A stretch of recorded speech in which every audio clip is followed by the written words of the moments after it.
Hello मेरे प्यारे बच्चों, फाइनली अब हम लोग क्लास 9th का न्यू एनसीईआरटी वाले बुक को सॉल्व कर सकते हैं क्योंकि ऑफिशियली इसका पीडीएफ सीबीएसई ने अपलोड कर दिया है। एनसीईआरटी ने अपने वेबसाइट पर अपलोड कर दिया है। अगर तुमने अभी तक न्यू वाले एनसीईआरटी बुक को डाउनलोड नहीं किया तो तुम मेरे टेलीग्राम से भी जाकर के डाउनलोड कर सकते हो। टेलीग्राम का लिंक तुम्हें डिस्क्रिप्शन में मैंने दे दिया है।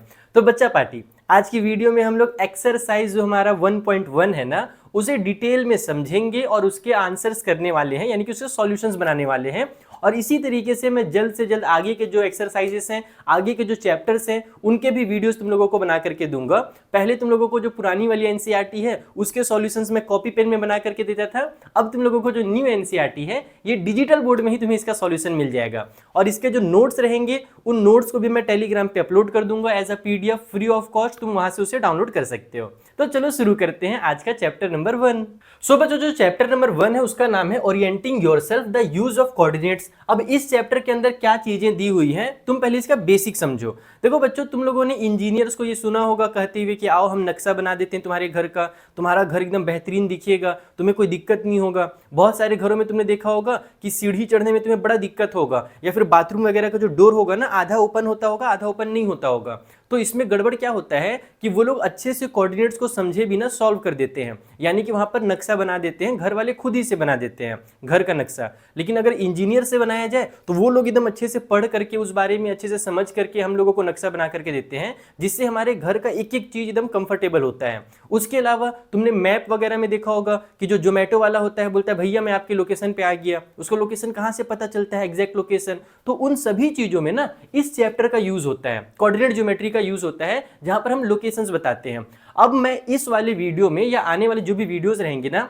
फिलहाल तो मैं YouTube में तुम्हें सॉल्यूशंस प्रोवाइड करा रहा हूं, लेकिन तुम बच्चे अपने स्कूल के टीचर के साथ जब पढ़ना ना तो ये स्टोरीज को भी जरूर पढ़ना। या तो स्कूल के टीचर अगर तुम्हें पढ़ाते हैं तो बहुत अच्छी बात है इन स्टोरीज को, अगर नहीं पढ़ाते हैं तो खुद से पढ़ना। मैं यहाँ पर टाइम वेस्ट नहीं करना चाहता हूँ, वैसे तो ये टाइम वेस्टिंग बिल्कुल भी नहीं है, लेकिन मैं चाहता हूँ कि वीडियोस के थ्रू तुम्हें डायरेक्ट मैं एक्सरसाइज के सॉल्यूशंस बता दूं कि कैसे कैसे उन एक्सरसाइज को सॉल्व करना है, जैसे मैं पहले की वीडियोस बनाया करता था पुराने वाले एनसीईआरटी का। अगर तुमने मेरा वीडियो देखा होगा तो, या आर एस अग्रवाल का, आर डी शर्मा का। बट यहाँ पर इस वाले बुक में सबसे अच्छी चीज मुझे ये लगी ना कि इसमें जो यहाँ पर स्टोरीज दिए हुए हैं ना, बहुत अच्छी स्टोरीज दी हुई है। यानी इसे पढ़ के तुम्हारी आंखें खुल जाएंगी कि यार हम लोग इंडिया को इतना बुद्धू समझते हैं कि इंडिया में तो कुछ है ही नहीं। अमेरिका चले जाते हैं, ऑस्ट्रेलिया चले जाते हैं, इंग्लैंड चले जाते हैं, वहां के लोग बहुत होशियार होते हैं। भाई इंडिया के मैथमेटिशियन जो थे ना, एंशिएंट इंडिया के मैथमेटिशियन बहुत आगे थे पूरी दुनिया से। और ये तुम्हें ये जो यहाँ पर इंट्रोडक्शन दिया हुआ है इसे पढ़ के तुम्हें वो सारी चीजें समझ में आएंगी। तो फिलहाल तो मैं इंट्रोडक्शन नहीं पढ़ा रहा हूं, नहीं तो उसमें कहानी बहुत लंबी हो जाएगी और टाइम लग जाएगा। और मैं फिलहाल तो नहीं पढ़ा रहा, बट अगर मेरे पास मौका मिला, मुझे टाइम मिला ना, तो मैं इन चीजों को भी जरूर पढ़ाना चाहूंगा। बहुत मजेदार चीजें हैं। बट आज की वीडियो में हम लोग करने वाले हैं एक्सरसाइज। तो एक्सरसाइज में जाने से पहले उस एक्सरसाइज में जो बेसिक चीजों का जरूरत पड़ने वाला है ना, मैं पहले तुम लोगों को वो समझा देता हूं। जैसे कि देखो ये वाला पिक्चर, तुम इस वाले पेज में आ जाओ अपने बुक में, पेज नंबर 3 में। इस वाले पेज में तुम्हें कुछ कुछ चीजें दी हुई है, नक्शा बना हुआ है, यहाँ पर ये डोर है, ये बाथरूम बना हुआ है, ये बेडरूम बना हुआ है। और इसी टाइप का एक क्वेश्चन हम लोगों से पूछा गया है। ये देखो इस टाइप से जो नक्शा बनता है ना, ये इंजीनियर्स जनरली बना करके हमें देते हैं। तो यहां पर तुम लोग देखना ऐसे सर्कल बना हुआ रहेगा। इसका क्या मतलब है कि जब डोर ओपन होगा ना तो वो इस तरीके से ओपन होता है, वहां पर एक सेमी सर्कल या क्वाड्रेंट बनता है सर्कल का। अब उसके बाद हम लोग आते हैं, इसकी मतलब फिलहाल तो वैसे जरूरत नहीं है, मैं सीधे तुम लोगों को एक्सरसाइज में दिखाने से पहले कुछ कॉन्सेप्ट क्लियर कराना चाहता हूं। ग्राफ वाला ग्राफ पेज तुम लोगों ने अभी तक सॉल्व नहीं किया होगा, अगर किया होगा तो क्लास 8 में तुम लोगों ने बार ग्राफ बनाया होगा, हिस्टोग्राम बनाया होगा। उसी का एक कॉन्सेप्ट है कोऑर्डिनेट ज्योमेट्री के अंदर, जिसे हम कहते हैं कार्टेशियन सिस्टम। क्या बोलते हैं? कार्टेशियन सिस्टम बोलते हैं। अब देखो होता क्या है ना कि जैसे ये एक ग्राफ पेज है, ग्राफ पेज तुम लोगों को क्लियरली विजिबल है, नहीं होगा तो ब्राइटनेस थोड़ा सा कम कर लेना, मैं वैसे एडिट करते टाइम कर दूंगा, तुम्हें ग्राफ पेज क्लियरली दिख जाएगा। ठीक है, अब इस ग्राफ पेज में जो ये वाली लाइन होती है ना बच्चों, ऐसे जो एक लाइन होती है, इसको कहते हैं एक्स एक्सिस। इस लाइन को क्या कहते हैं? इस वाले लाइन को कहते हैं एक्स एक्सिस। देखो यहाँ पे लिखा हुआ भी है, ठीक है। और ऐसे जो लाइन होती है, ये वाली लाइन को कहा जाता है वाई एक्सिस। ठीक है, इस लाइन को कहते हैं एक्स एक्सिस, इस वाले लाइन को कहते हैं वाई एक्सिस। ये दोनों जहां पर टकराते हैं, जहां पर कट होते हैं, एक दूसरे को इस तरीके से कट करेंगे ना, प्लस की साइन बनाएंगे, तो जिस भी पॉइंट पर कट करते हैं उस पॉइंट को कहा जाता है ओरिजिन। क्या बोलते हैं? ओरिजिन। उसकी स्पेलिंग होती है ORIGIN, ओरिजिन कहते हैं। और जहां पर कट होते हैं ना, तुम लोग ध्यान दो यहां पर कि जब एक्स वाली लाइन पे हम नंबर बनाते हैं तो ये 0 होता है। एक्स वाली लाइन पे यहाँ पे 0 होता है, इधर प्लस वाला 1 +2 +3 +4 होता है। एक्स वाली लाइन पे ही इधर अपने पास -1 -2 -3 -4 होता है, तो बीच में 0 होता है। नंबर लाइन का कॉन्सेप्ट तुम लोगों ने पढ़ा ही होगा क्लास 7-8 में, या उससे पहले भी पढ़ लिया होगा कि बीच में 0, राइट साइड में प्लस, लेफ्ट साइड में माइनस होता है। सेम वैसी चीज होती है वाई एक्सिस के साथ। ये जो वाई वाली लाइन होती है ना, इसमें भी सेम वैसी होता है कि यहाँ पर 0 रहता है, ऊपर में +1 +2 +3, नीचे में -1 -2 -3 रहता है। Got it? इतना समझ में आ गया।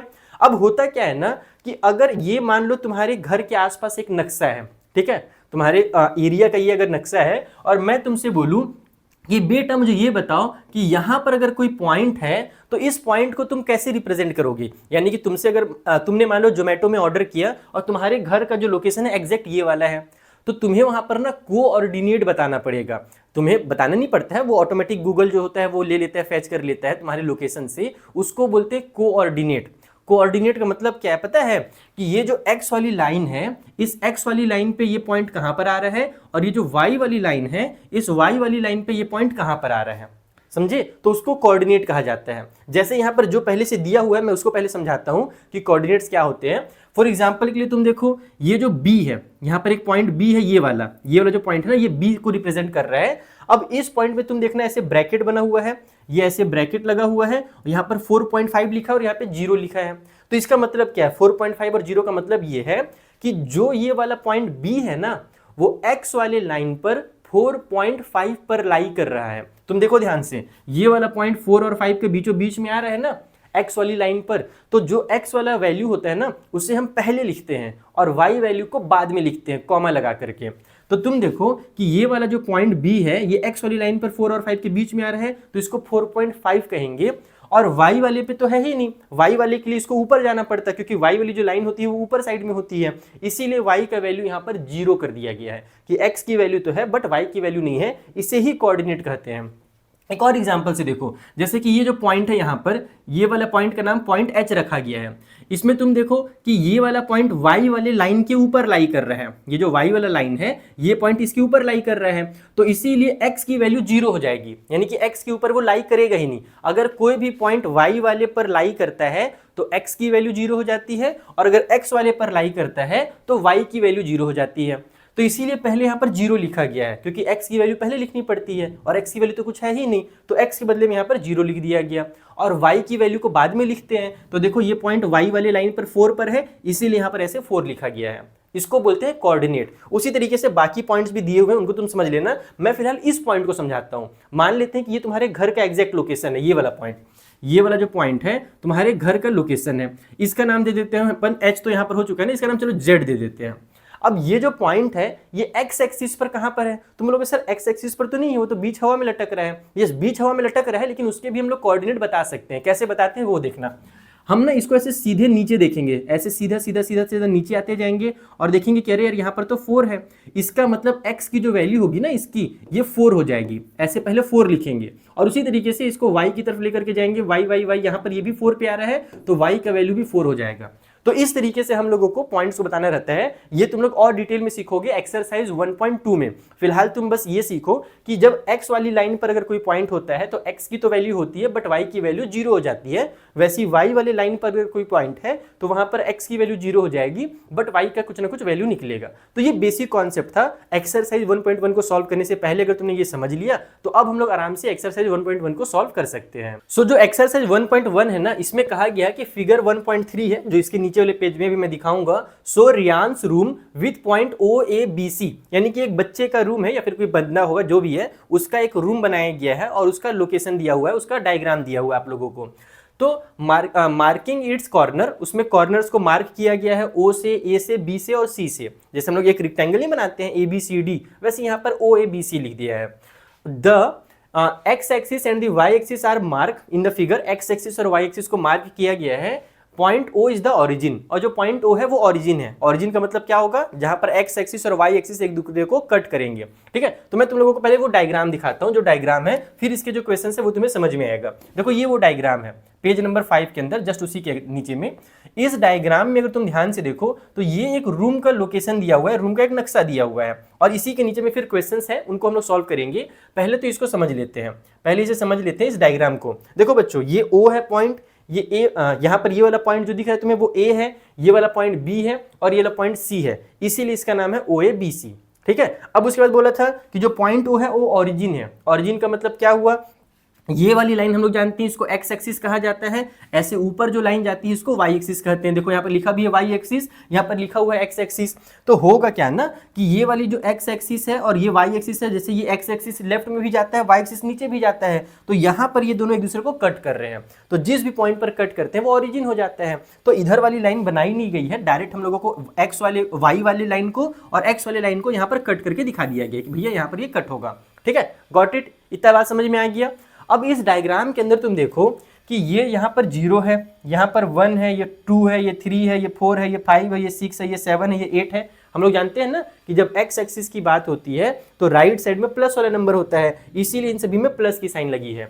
उसी तरीके से वाई एक्सिस में ऊपर की तरफ प्लस का नंबर होता है, नीचे में माइनस का नंबर होता है, जैसे भी मैंने तुम्हें ग्राफ में दिखाया। तो यहाँ पर +1 +2 +3 इस तरीके से लिखा हुआ है। और बेड बना हुआ है, बेड के साथ यहाँ पर लैंप दिया हुआ है, यहाँ पर ये कुछ वार्डरोब के दिया हुआ है, फिर यहाँ पर हमारे पास एक डोर का भी दिया हुआ है, तुम लोगों को भी दिखाऊंगा क्वेश्चन, ये डोर का यहाँ पर पॉइंट दिया हुआ है। तो इस तरीके से सारे पॉइंट्स दिए हुए हैं।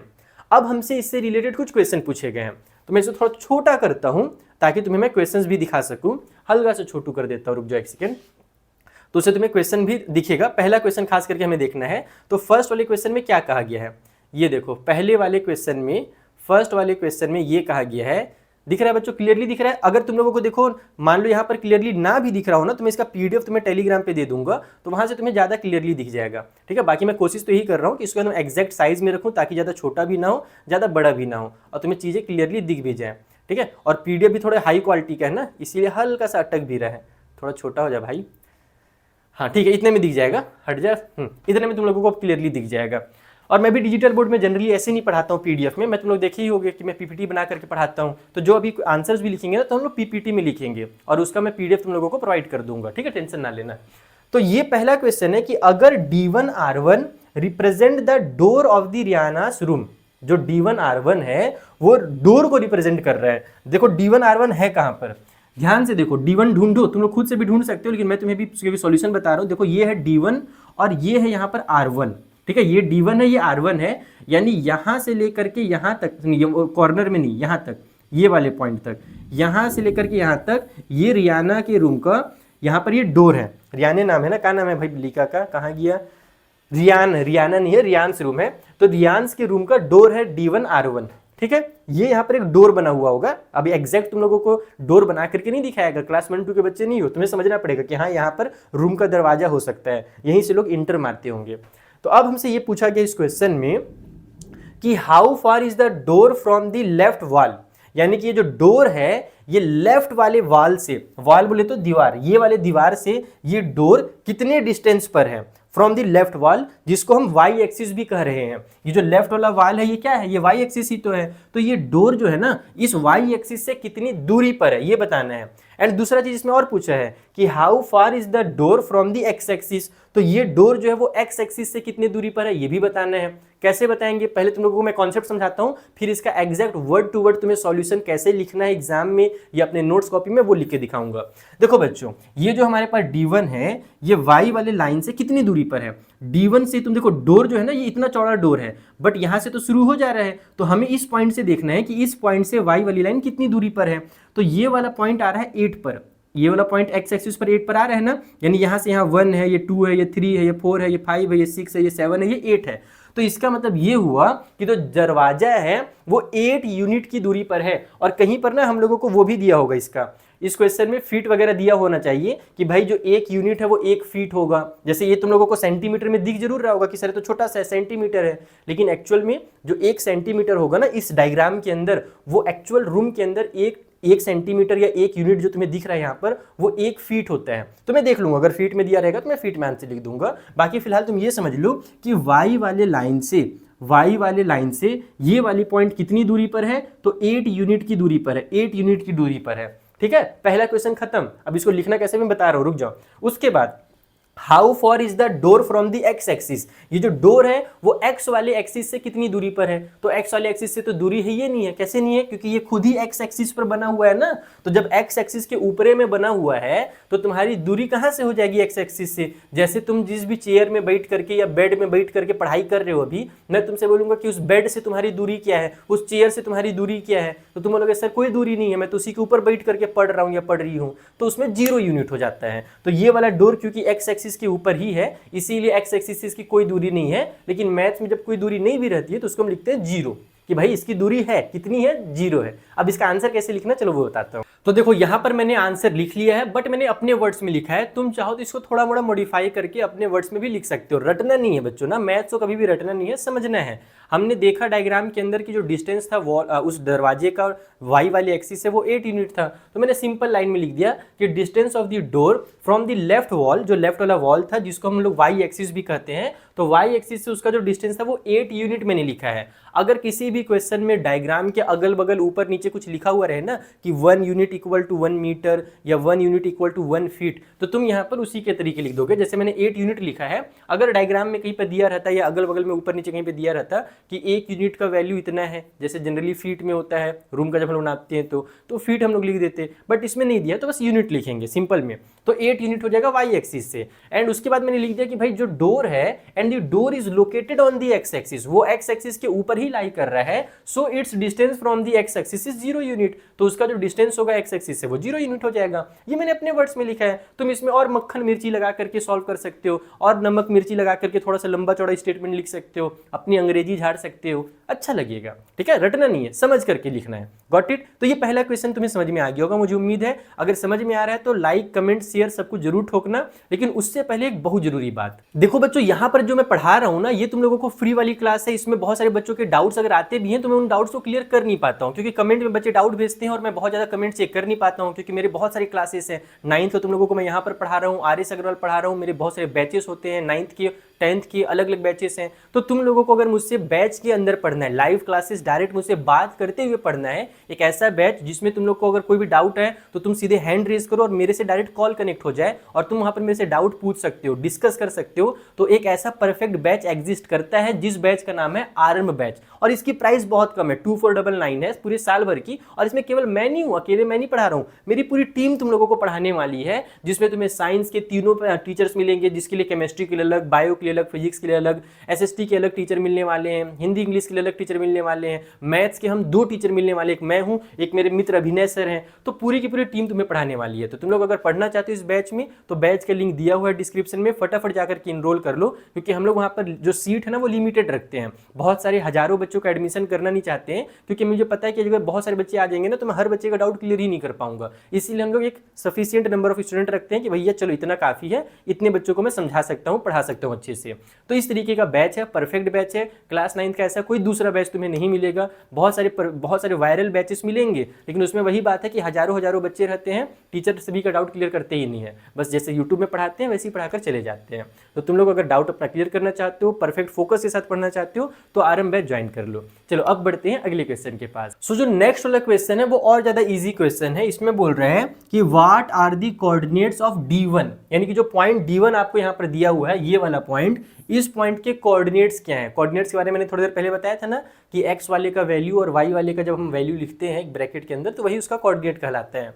तो देखो बच्चों, ये जो पॉइंट D1 है, इस पॉइंट D1 का कोऑर्डिनेट क्या होगा, तो भाई यहाँ पर हमारे पास ये वाला पॉइंट x वाली लाइन पर लाई कर रहा है और x वाली लाइन पर 8 पर लाई कर रहा है, इसका मतलब x की वैल्यू 8 हो जाएगी, जहां पर लाई करता है x एक्सिस में वही उसकी वैल्यू हो जाती है, तो 8 इसकी वैल्यू हो गई। और y वाले का वैल्यू कितना होगा, तो चूंकि ये वाला पॉइंट जो है वो y वाले पे लाई कर ही नहीं रहा है, यानी कि ना ही ऊपर जा रहा है ना ही नीचे जा रहा है, ये सिर्फ और सिर्फ x एक्सिस के ऊपर है। तो कोई भी पॉइंट अगर सिर्फ x एक्सिस के ऊपर है तो y की वैल्यू वहां पर कुछ भी नहीं होती है, और कुछ नहीं भी होती है तो मैथ्स में हम लोग उसके बदले में 0 लिख देते हैं। तो y के बदले में यहाँ पर हम 0 लिखेंगे और ब्रैकेट क्लोज कर देंगे। तो ये 8 और 0 जो मैंने लिखा है यही हमारे सेकंड वाले क्वेश्चन का आंसर हो जाएगा। इसमें तुम लोग लिख देना coordinates of D1 is 8 and 0। खेल खत्म, सेकंड क्वेश्चन खत्म हो चुका है। इसको मैं तुम लोगों को भी वहां पर पीपीटी में प्रोवाइड कर दूंगा, चिंता मत करो, लिख दूंगा बाद में। फिलहाल हम लोग आगे बढ़ते हैं, जो अगला क्वेश्चन है वो समझते हैं। थर्ड वाले में बोला ये गया है कि अगर R1 जो है वो पॉइंट है 11.5 और 0, ये वाला पॉइंट बच्चों, ये जो R1 है ना, ये 11 और 12 के बीच में आ रहा है, इसीलिए 11.5 हो जाएगा। और चूंकि ये x वाले लाइन के ऊपर आ रहा है तो y की वैल्यू 0 हो जाएगी, तो ये 0 हो गया। तो हमसे बोला ये गया है कि how wide is the door. तो बताइए जो डोर है ना उसकी विड्थ कितनी है, उसकी चौड़ाई कितनी है। और उसके आगे ये भी बोला गया है कि do you think this is a comfortable width for the room. क्या ये एक रूम के लिए कंफर्टेबल इतना काफी है? हाँ बेटा काफी है। क्यों काफी भी आगे मैं बताऊंगा। एंड उसके बाद if the person in a wheelchair wants to enter the room will he या she be able to do so easily. तो क्या व्हील चेयर से वो इस रूम में आराम से इंटर कर सकते हैं क्या? तो इन सारे सवालों का जवाब है यस, कर सकते हैं। चलो इसे मैं पहले तुम्हें लिख के बताता हूँ। पहले तो ये समझो कि इसका विड्थ कैसे निकालेंगे, यहां से लेकर के यहां तक का जो विड्थ है वो कैसे निकलेगा। तो इसको मैं पहले यहीं पर समझा देता हूँ, फिर अच्छे से स्टेटमेंट लिख करके तुम्हें सॉल्यूशन बना दूंगा। देखो बच्चों, ये वाला पॉइंट 8 है, ये वाला पॉइंट 11.5 है। तुमसे अगर मैं ये बोलूं बच्चों कि 8 से 11 के बीच का डिस्टेंस बताओ कितना होगा, तो तुम क्या करोगे, 11 में से 8 को माइनस करोगे और बता दोगे कि सर 3 होगा डिस्टेंस। 11 में से 8 को माइनस करके 3 डिस्टेंस बता दोगे। यहाँ पर डिस्टेंस कभी भी निगेटिव में नहीं होता, ये ध्यान रखना। भले इधर नंबर लिखा हो उधर नंबर लिखा हो, उसमें कंफ्यूज नहीं होना, डिस्टेंस हमेशा पॉजिटिव होता है। ठीक है, तो अभी हमारे पास यहाँ पर 11.5 है, यहाँ पर 8 है, तो तुम्हें सिर्फ 11.5 में से 11.5 में से माइनस करना है 8 को। तो 11.5 में से 8 माइनस होगा तो 3.5 आ जाएगा। यानी कि जो डोर का विड्थ है ना, जो डोर का विड्थ है वो हमारा 3.5 है, और 3.5 इनफ होता है किसी भी रूम के लिए। चलो मैं इसके स्टेटमेंट्स लिख करके तुम्हें समझाता हूँ। सो इस वाले क्वेश्चन का आंसर तुम ऐसे लिख सकते हो, स्टेटमेंट मैंने बना दिया है। पहला तो तुम लिखोगे विड्थ ऑफ द जो डोर है भाई, जो पहला क्वेश्चन पूछा था कि जो डोर का विड्थ होगा वो कितना होगा, तो 11.5 में से 8 को माइनस करेंगे तो वो 3.5 यूनिट निकल करके आ जाएगा। मैं फिर से रिपीट कर रहा हूँ कि क्वेश्चन में कहीं पर मेंशन नहीं किया गया है कि ये जो यूनिट है ये हम लोग फीट में लिखे, मीटर में लिखे, सेंटीमीटर में लिखे, जनरली फीट में ही होता है रूम का, इसीलिए मैंने आगे के जो क्वेश्चन है उसमें फीट वर्ड भी यूज किया। देखो ध्यान से, अगला क्वेश्चन था कि क्या ये कंफर्टेबल जो डोर का विड्थ है क्या वो कंफर्टेबल है, तो बिल्कुल। जो स्टैंडर्ड रूम डोर होता है ना वो अराउंड 3 फीट का होता है, यानी कि 3 यूनिट, जो यहाँ पर यूनिट में मैं लिख रहा हूँ, यूनिट का मतलब होता है कि कुछ भी हो सकता है, सेंटीमीटर, मीटर, फीट, जो भी क्वेश्चन में दिया रहे हम उसके बदले में यूनिट लिख देते हैं अगर कुछ ना दिया हो तो यहाँ पर जो अराउंड जो हमारा नॉर्मल रूम होता है ना उसका 3 फीट का डोर होता है, तो 3.5 अगर निकल करके आ रहा है तो ये बिल्कुल कंफर्टेबल होगा। खेल खत्म सेकंड वाले पार्ट का। थर्ड वाले पार्ट में बोला गया था कि क्या कोई पर्सन अगर व्हील चेयर से रूम में एंटर करना चाहता है तो वो कर सकता है, तो ये भी बिल्कुल कर सकता है। क्यों कर सकता है, तो इसको देखो, yes a person in wheelchair will be able to enter easily because जो यूजुअली हमारा विड्थ होता है व्हील चेयर का वो 2.5 फीट होता है, जो उसकी विड्थ होती है ना वो 2.5 फीट होती है, जबकि हमारा जो आंसर आ रहा है वो 3.5 फीट आ रहा है। ठीक है, तो इस वजह से इसका आंसर ऐसे लिखना रहेगा। अब हम बढ़ते हैं अगले क्वेश्चन के पास। सो जो फोर्थ वाला क्वेश्चन है उसे मैंने डायरेक्ट यहीं पर लिया है अपने पीपीटी के अंदर। इसमें बोला गया है कि अगर B1 जो है वो 0 और 1.5 है एंड B2 0 और 4 है, जैसे कि हम डायग्राम में देख भी सकते हैं। अगर तुम डायग्राम को ध्यान से देखो, B1 कहां पर है भाई, B1 ये रहा, यहाँ पर ये B1 पॉइंट है, दिख रहा है बच्चों, क्लियरली विजिबल है B1 पॉइंट, ये रहा, यहाँ पर है B1 और ये रहा B2। तो जो B1 है ना उसका बोला गया कि x का वैल्यू 0 और y का वैल्यू 1.5 है। देखो ये 1 और 2 के बीच में है y वाले में, तो बिल्कुल सही बोला गया है। इसमें x का वैल्यू 0 होगा क्योंकि ये y वाले लाइन पर है, और y का वैल्यू 1 और 2 के बीच में है यानी कि 1.5 होगा, तो ठीक है। उसी तरीके से जो B2 होगा ये x का वैल्यू 0 होगा और y का वैल्यू 4 होगा, जैसा कि क्वेश्चन में कहा गया है। हमसे ये कहा गया कि ये रिप्रेजेंट कर रहा है the ends of the bathroom door, यानी कि यहाँ पर एक बाथरूम होगा, यहाँ पर एक दरवाजा है, दरवाजे के पीछे इधर एक बाथरूम होगा, तो बाथरूम के डोर को ये रिप्रेजेंट कर रहा है। जैसे ये वाला जो डोर था ना, यहाँ पर जो डोर था ये किस चीज को रिप्रेजेंट कर रहा था, मेन डोर को रिप्रेजेंट कर रहा था, वैसे ये बाथरूम वाले डोर को रिप्रेजेंट कर रहा है। तो अपने को बोला ये गया है कि is the bathroom door narrower और wider than the room door, यानी कि ये जो बाथरूम वाला डोर है ये इस वाले डोर से नैरो है या वाइड है। कैसे पता करेंगे, तो पहले हम लोग जैसे इसका विड्थ पता किए थे 3.5 निकल कर क्या था, वैसे इसका यूनिट हम लोग, यानी इसका जो डिस्टेंस है, इसका जो विड्थ है वो पता करेंगे कि ये कितना है। तो इसके लिए हम लोग लिखेंगे कि विड्थ ऑफ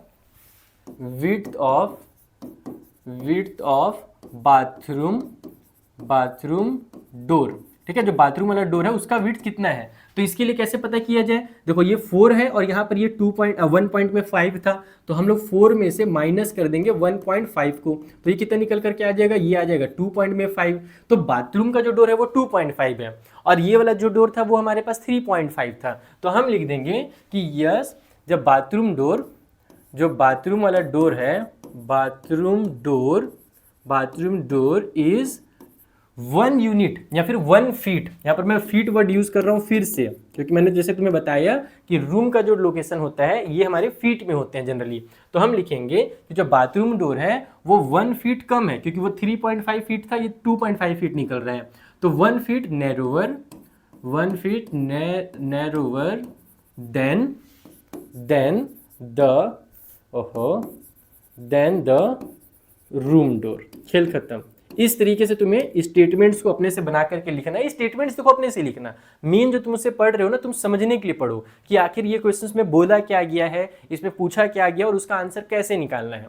तो ये मेन कॉन्सेप्ट था, ठीक है। तो एक्सरसाइज 1.1 होता है अभी कंप्लीट। इस वीडियो में इतने ही रखते हैं। तुम लोग मुझे कमेंट करके 2-3 चीजें जरूर बताना। पहला तो इस वीडियो में तुम्हें क्या क्या चीजें नहीं समझ में आई, जो नहीं समझ में आया वो बताओगे। पहला चीज तो कि सर ये नहीं समझ में आ पाया था, इसको एक बार और क्लियर कर देना, तो मैं अगली वीडियो में क्लियर करूंगा। दूसरी चीज, क्या तुम लोगों को डिजिटल बोर्ड में ज्यादा मजा आ रहा है पढ़ने में, या मैं इन्हीं क्वेश्चंस को अगर मैं अपने कॉपी पेन में कराता हूं तो तुम्हें ज्यादा मजा आता है? दोनों ये तुम लोग, क्योंकि अगर मेरा पुराना वीडियो अगर कोई बच्चा देखा है ना तो उसको पता होगा कॉपी पेन वाला वीडियो भी बहुत तगड़ा होता है, क्योंकि उसमें ऐसा फील होता है कि टीचर सामने बैठ करके कुछ समझा रहा है लिख करके।